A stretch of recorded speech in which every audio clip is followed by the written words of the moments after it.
It makes us see that we're not alone in things, that other people are feeling the same way. Well, the answer is quite clear. Here you go. I'm going to show you the results. I think we all learned a lot from this experience. It was, you should be able to see it now. It was a very learning experience. It might have been challenging at times. It might have pushed us to do things that we don't usually do. But the important thing is that we did learn a lot and we did grow as teachers. And today we're going to talk about how else we can help our students in these difficult times to help them focus on our classes better. Let's start at the very beginning. When we talk about global citizenship, first of all, we need to see what a global citizen is. Can you please type in the chat box what you think a global citizen is? I see lots of people typing. Excellent. So what is a global citizen to you?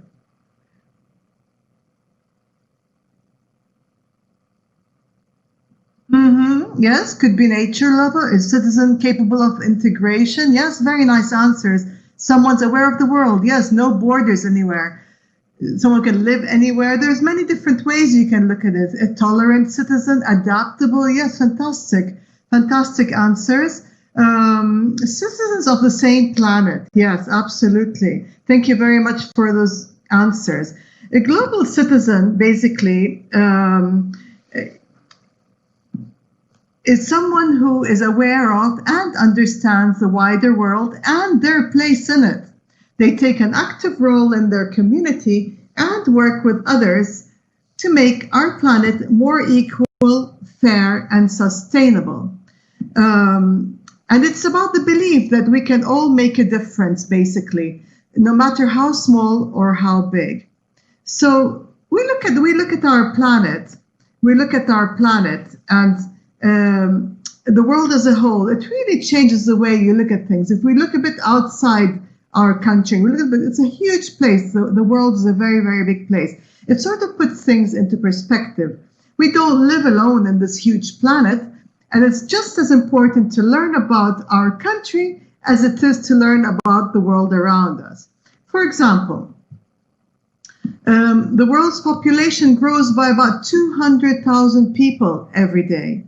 About more than 8 million people travel by land. That was before COVID. By plane. So people do travel around the world. People do go around to different countries. About 200,000 people move into cities, and more than 4 billion people communicate with others through their cell phones. And this, I think, shows the importance of global citizenship and how we live it on a daily basis as well. Now, more often than not, we hear this term of a 21st century learner.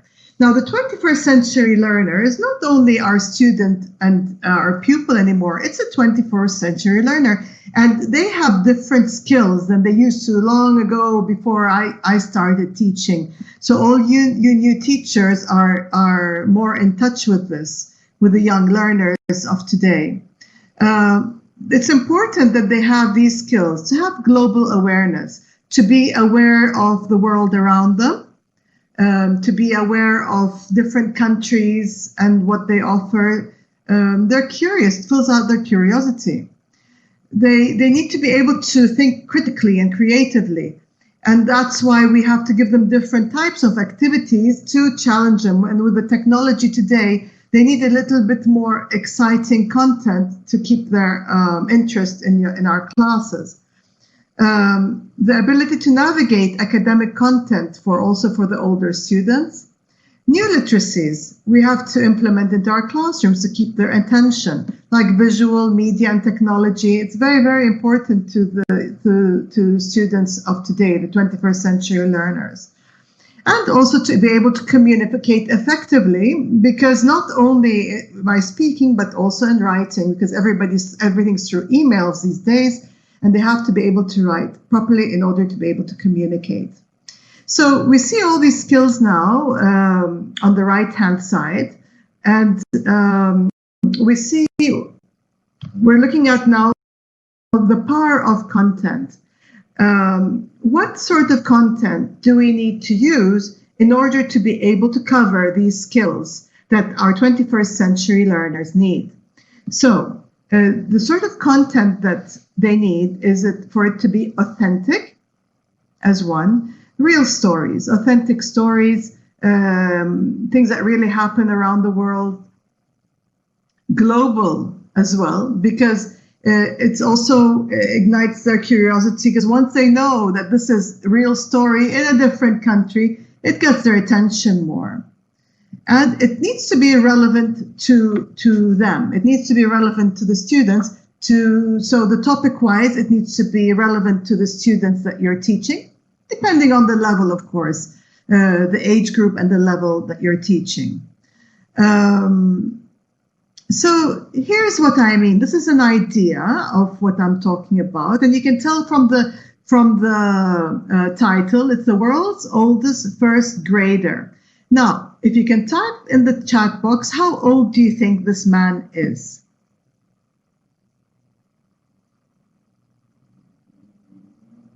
'85, 80, 70, 97, 80. It's all a bit older age groups. Yes, very good. I think you've got it quite right. His name is Kimani Maruge, and he's from Kenya, and he's 84 years old. Now, it's a real story, so it's authentic material. He was unable to pay for education at the time when he went to school. So he wasn't able to go. And then as he grew older, some schools wouldn't accept him because he was too old to go to primary school, until luckily one primary school allowed him to come in. And he ended up eventually in an old people's home where he helped other adults to learn how to read and write who didn't have also the opportunity to do so. So it's an amazing short story that you will probably even remember tomorrow or after tomorrow. But imagine your students who are students themselves, and they can place themselves in that classroom they see. It's a power of the image. The power of the image is very strong in the language classrooms, and they can immediately compare the image of the classroom with their own. For example, there are 3 students sitting at a desk right behind him, and they're wearing uniforms, things like that, that they can imagine and talk about with their students. Immediately, there's interaction with the text they're about to read. So interesting, authentic, and global, and relevant. And obviously, all students can relate to it because they're students. I mean, you could think, what would you think about if you had someone who was 80 years old in your classroom, and you can get them talking about it as well. Another sort of topic that's near and dear to everybody's hearts is music.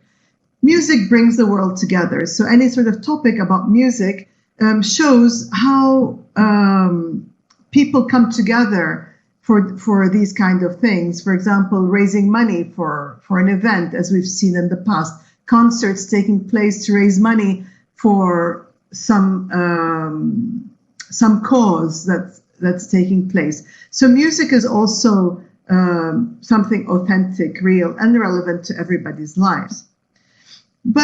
And more than ever, it's important for students, no matter what age, to learn about the world around them and their place in it. Children are born curious, so they're curious about children their age and what they do. Even teenagers are curious about teenagers in other countries and what they do. Some students are lucky enough to be able to travel to different countries, but some are not. Now, here's something very relevant. Here's something that's very relevant to everybody's lives, and that's water. Water everywhere, but not a drop to drink. We all know that, don't we? But the truth, that statement has a lot of truth in it. And here, let's look at this graph, for example, which says, where does our fresh water go? And gives students time to think about and label this graph. For example, 70%, where do you think, which one of these 5 do you think does the 70% go? You can write it in the chat box. Does it go to our homes? Is it frozen to produce food? Is it polluted groundwater? 70%. Laura says it's our homes. Number 4 is polluted groundwater. 3 and 4 seems to be to produce. Well, I'm going to surprise you here because it's actually 70% is frozen. 70% of the water is frozen. And that very small 1% is actually what comes to our home. And now if you look at the right-hand side of the graph, you see it's 5% and 95%. So one of them goes to 3 and one of them goes to 5. So which one of these, where does the 95% go, do you think?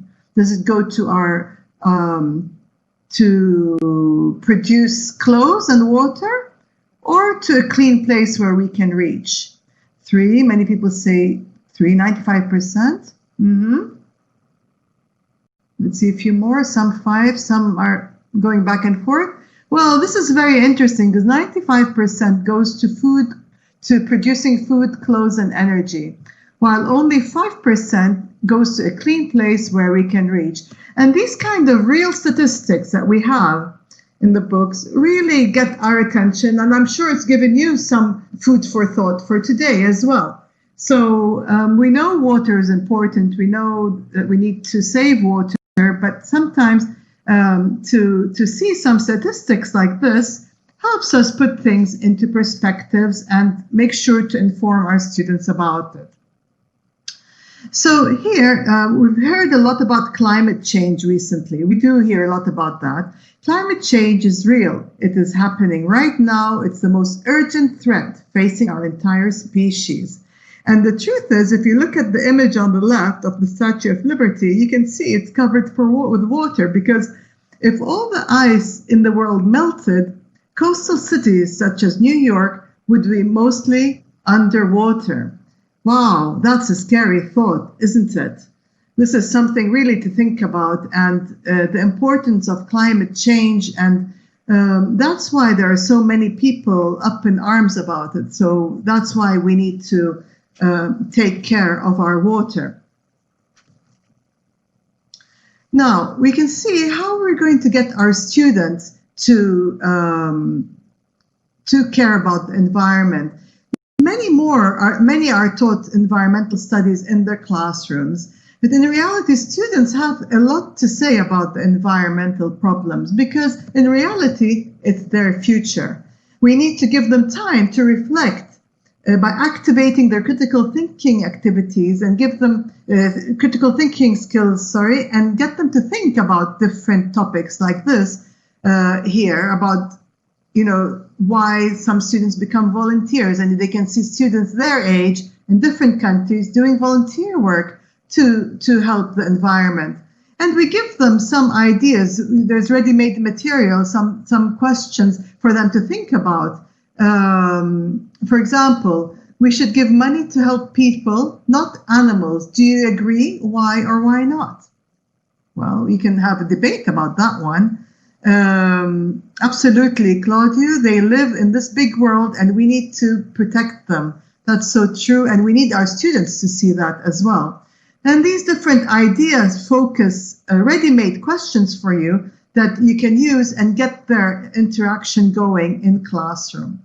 Now, we've all heard about Greta Thunberg. She's a big name these days amongst teenagers. Many follow her. I follow her. Amazing girl who has stood up for her rights, because she went to the European Union and said, shame on you for not protecting the planet. So lots of students follow her, but she's not alone. She's not alone. If you actually Google how many students around the world actually do things like that in your own country, it's amazing. Like I looked into it as well. Here are some more people. This young boy is in America. These young girls are in Australia. These young girls are in the UK. And this 11-year-old is in Africa. So as we can see, there are many, many children around the world that are actually sticking up for what is their right, to save the planet, to help the environment. And we need to show them or help them think about it, basically. Now, where do you think this picture is taken? This is what I mean by climate change and how it's affecting their environment. Any ideas which country this is? Italy? China? It could actually be any one of those, yes. Well, this one is in Athens, Greece, where I live in Greece. And this is in the parking lot in Greece when we had the raining. Your dash, you think, does Romania look like that as well when you get the floods? This one is more what you said a bit. Diana said Italy. Yes, this is very recent. This is a giveaway in Australia, the forest fires, because it's not only the water floods, it's also fires. And this one, let's see if you can guess the last one. Which one do you think the last one is in? It's a tricky one, I'm warning you. India, China, Turkey. I don't think you'll guess this one. You would never believe where it is. It's actually in Kuwait. This is actually in Kuwait. So it's amazing when you think of Kuwait, desert area and floods as well. It's really beyond basically what we usually think of when it comes to problems around the world. So how can we help our students become global citizens? I think this is what we want to all ask ourselves today. We all like the idea. We all want to take part of it. Of course, we need to look at the content that we use to have the, these things that we were talking about just now. For example, we need to engage them in critical thinking, communicate their ideas. We need to help them collaborate with their peers and to use their creativity towards a meaningful goal. Now, I think these 4 things must look quite familiar to you. Yes, you've seen them all before. And teaching 21st century through authentic, global, and relevant material does cover all these 4 skills. But I have another poll for you here. I'd like you to answer on the screen and not in the chat box, okay? Hold on just a second. I'm going to put it out for you. Out of curiosity, I want to see which one of these skills is the most difficult for you to teach. Here we go. In your class, which one do you find most challenging to teach in your class? And because it's the beginning of the year, I'm going to give you some ideas about how to teach these skills in your classroom, since you're all fired up and ready to start the school year. Okay. Interesting. Yeah. Well, of course, there is different for different people, and I can see it changing. People are changing their mind. They're pushing one and pushing another one. Yes, sometimes it's 2 of them, isn't it? Some of them it's a combination, because more likely than not, these skills are taught in combination many times. So that's a good point, Anna, that you put. Okay, let me show you the results. And as always, critical thinking activities takes the lead by 57%. But of course, collaboration and creativity, as well as communication, are also difficult to do in large classrooms. So I can understand your difficulty in there. Okay, so today what we're going to do is we're going to look at each one very briefly about how we can, what kind of activities I mean by all these 4 skills that you can do, and hopefully you can implement them, make sure that you can implement them in your classroom. Okay, so here we go. Now, critical thinking is that you're all familiar with.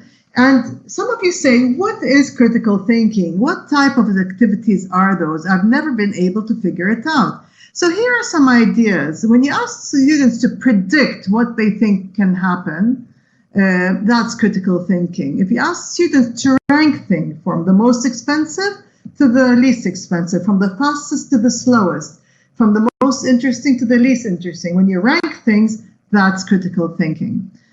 Putting words in order. Have you seen these activities that at the lower levels where you have different words and the kids have to put them in order? Well, not all students find that easy to do. So that's challenging. Sometimes games and puzzles, depending on them, usually on the younger levels. Matching activities, match A to D with 1 to 5, for example. High order and low order thinking skills. Yes, thank you, Adriana. Identify opinions and problem solving as well. So these are the sort of critical thinking activities that we talk about. The mark of your success as a teacher is to teach so that they don't need you anymore and the students leave your class ready to tackle anything that challenges them. Sometimes we give them the answers, we write all the time because of lack of time in the classroom, but we need to help them to challenge their thinking, to force them to think, give them the time to think, because some students need more time than others to come up with ideas. So critical thinking mindset is all about skills for school, skills for life, and skills for success. It's very, very important for the future. This is an idea, for example, and you have, from a lower level, you have a reading activity here. Where they read again and they have to write true or false. So it's a 50-50 chance. It's a 50-50 chance. They have to really think about it. They could get it right or they could get it wrong. That's challenging. They have to imagine that they are making a time capsule. What do you put in it? So this is actually to imagine, to predict, what would they put in it? You get something if they were there. It's a different setting than what they are used to. So get them to think about it. Children have amazing imagination. So they'll come up with a lot of ideas. Also, think about for example, when we're teaching them values, think about your cultural identity. Get something about where they're coming from. What does that mean? Well, how is it different from the different countries that they have read about in the book? Moving on to collaboration. Collaboration is, as Helen Keller once quoted, alone we can do so little, together we can do so much. I have a teenage student who insists on doing everything alone. She thinks because she's a teenager, she can now do things alone. And it took a very long conversation to explain to her that, it's good to be able to do everything alone, but you can get 2 heads are better than 1, and 3 heads are better than 2. You can generate so many more ideas by working together. Some students who don't have brothers and sisters are not really used to, or some of the shy students are not really used to sharing ideas and talking about things. So this might be a skill that you might have to teach and explain in the classroom.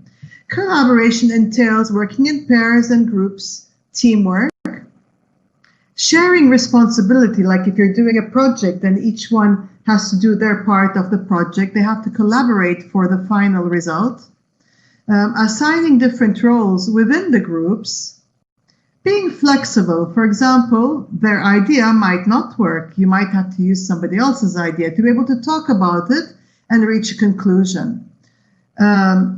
Studies of the ways which animals and insect groups, such as ants, collaborate may help us figure out ways to work together even more efficiently.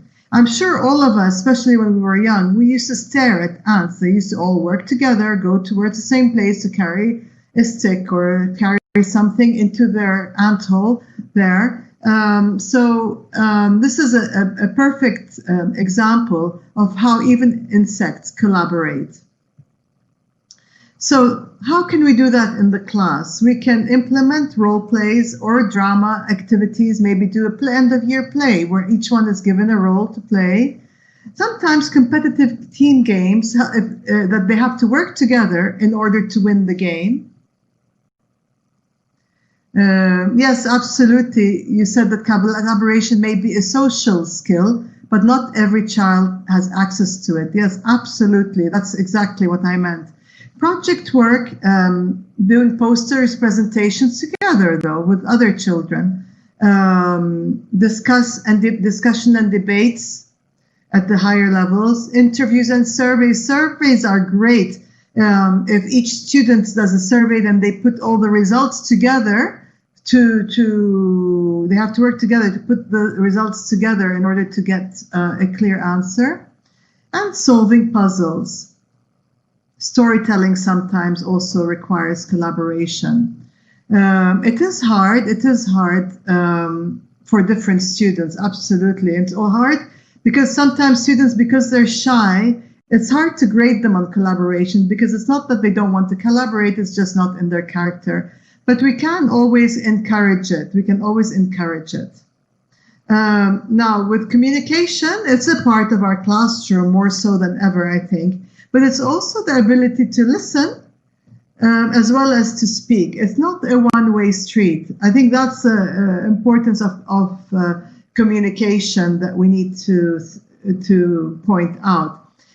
It involves getting the message in, understanding the message, as well as getting the message out, expression.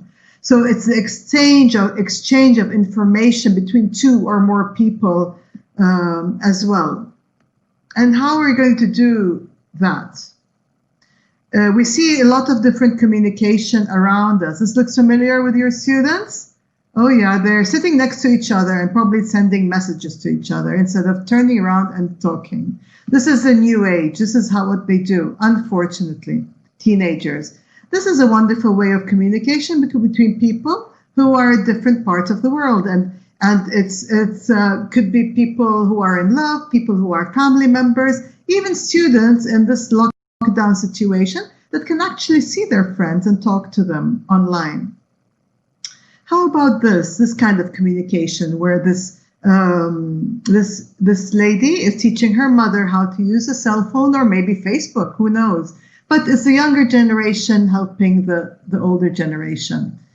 People who cannot speak, that use sign language to speak, to communicate. And let's not forget communicating with animals. For those of you who have pets, you know how important that is. Yes, absolutely, Adriana. Using communication is a double-edged sword, but unfortunately, the way things have turned out, we don't really have much of a choice.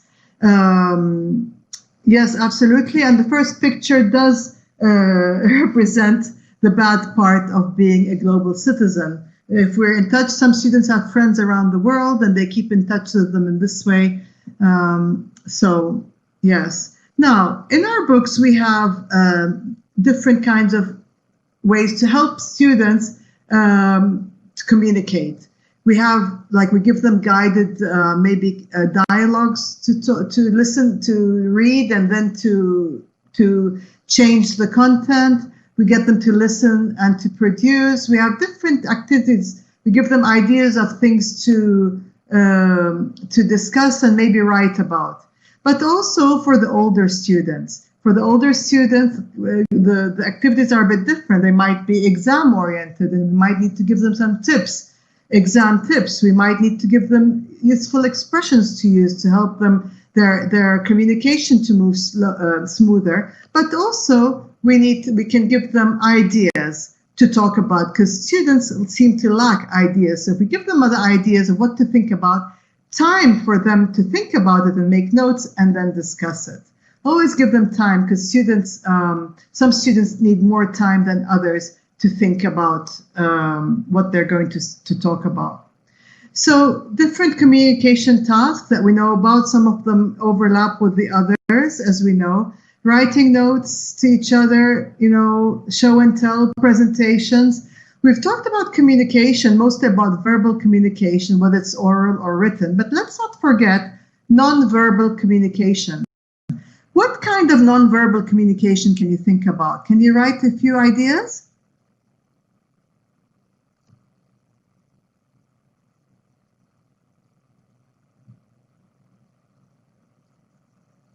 Gestures, absolutely. Mimics, yes? Miming, absolutely. Posture, maybe how you speak, body language, maybe sign language, intonation, absolutely fantastic. Yes. Nonverbal could be drawing for some people, nodding. Yes, eye contact could be a very nasty stare, and that will put them into place. Yes, absolutely. Here are some. Silence also is a sort of a nonverbal. When you look at someone, there's a silence, appearance, all these sort of facial expressions, gestures, body language, touch. Absolutely. So this is what we need to look out for also in our students, to see if they understand, they enjoy, they're taking part in what we are teaching them. Now, creativity, every student is creative. Creativity is as important in education as literacy. And we should treat it in the same way. The late Sir Ken Robinson, an amazing educator who believed that creativity is just as important as literacy. You seem to think about creativity as drawing a picture or something, but look at people like this young boy in Africa who from going through different garbage dumps, you could say, brought out anything he could use and created electricity for his village. He made an invention. This young boy saved his village and brought electricity to his village. So this is incredibly creative. Also, we can get creativity going about the deep sea. They do a unit on the deep sea. They learn about different animals, and then they get to do a project about it. Choose 3 of the animals, find pictures to research, write a quiz for somebody else about these animals. You can do lots of creative things with your project as well, but also simple projects just like this one for the younger ones as well. Now, for the older students, when you're watching a video, for example, this is about the traveling photographer, and they go to India and they tell them about the different things that they're going to see in India. You can even extend activities so that they are creative. For example, you can make a project out of this. You can ask them to take a candid pic photo of people in their town. Tell us, like the teachers and students, something about them. And the best 5 photos will be entered in the school competition. That's an idea that you can also extend activities that are already in your classroom. The value of a college education is not the learning of many facts, but the training of the mind to think. We need to help them to think creatively and critically in our classrooms. Your role as an educator is to soar, to supplement, omit, adapt, and rewrite things to be able to guide the child from their home into the world. And these are stages that they all go through one by one. It's the natural stages that they go from their family to their school, to their community, into the world. And slowly, as they go, they will learn about the world around them. Now, I'd like you to listen to a part of a TED talk by Hugh Evans about global citizens. I'm just going to show you a part of this talk, and you can Google it on YouTube and see the whole thing if you're interested. Okay, and we will discuss it after. We're just going to see a few minutes of it. Here we go.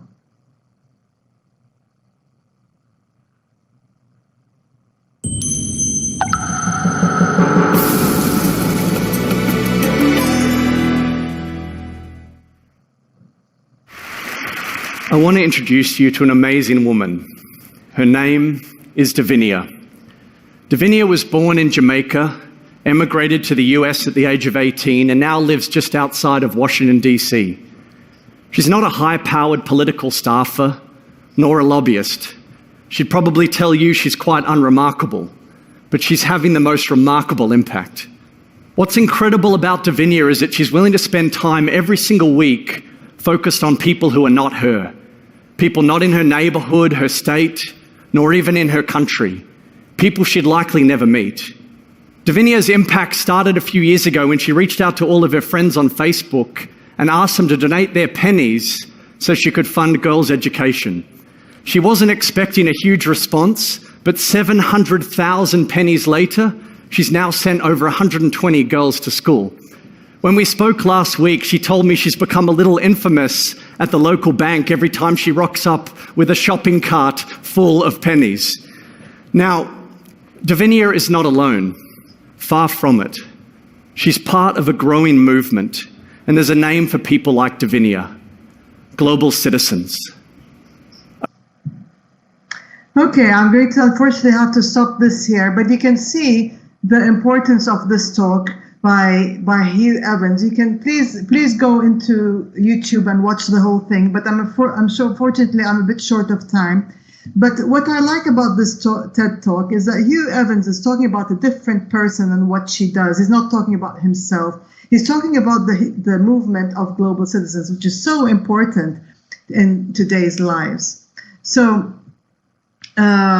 it shows basically his talk that 18% of the total population have taken action in one form and another. Now, some of you say that's very little. Some of you say, wow, that's a lot. But, you know, I think all of us can stand together to make a difference. What makes a child gifted and talented may not always be good grades in school, but a different way at looking at the world and learning. Our job as educators is to see where students' strengths and weaknesses lie and try to help them through that. The title of my talk was Building Blocks to Global Citizenship. And this is what I meant with everything that I talked about here.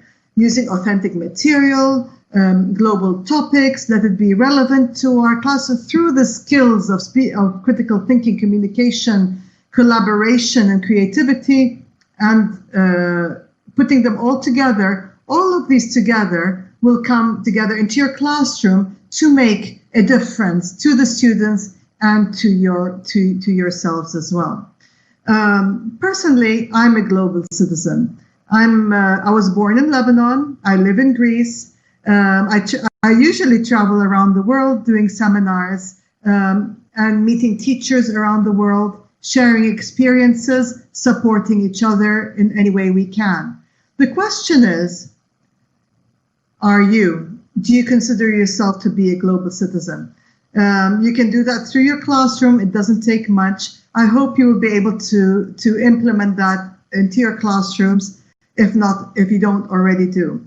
I'd like to thank Fisher International for this amazing conference and for the invitation to speak here today. These are their contact details and our close-up series. If you're interested in seeing them, that's also the link that you can contact. So I hope you have an amazing new school year, very positive, and hope to see you in Romania soon. I'm open for any questions. If you have any, please write them in the chat box. Thank you very much for coming. Thank you.